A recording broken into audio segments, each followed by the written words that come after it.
पहला मिलन जब भले कॉलेज में, तहिया से बस गैलू हमरे कॉलेज में, तहिया से बस गैलू हमरे कॉलेज में। पहला मिलन जब भले कॉलेज में, तहिया से बस गैलू हमरे कॉलेज में। बन गई प्रेम के पुजरिया हो, पुजरिया हो।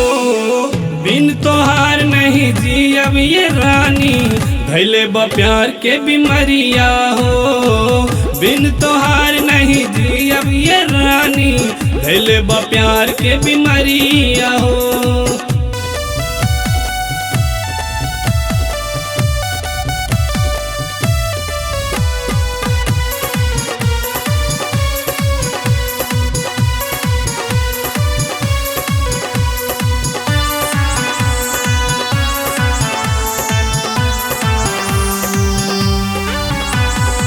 मन दिन रात हो रहे उदास हो, निक नहीं लागे खाना पीना। दीवाना रानी कैले बाड़ू का, कि मन पगलैले बाड़ू का, मन पगलैले बाड़ू का।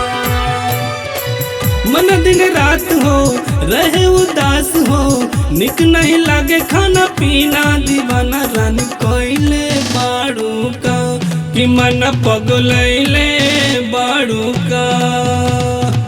बस गलू हमरो नजरिया हो, नजरिया हो। बिन तोहार नहीं जी अब ये रानी, धैले बा प्यार के बीमारिया हो। बिन तोहार नहीं जी अब ये रानी, धैले बा प्यार के बीमारिया हो।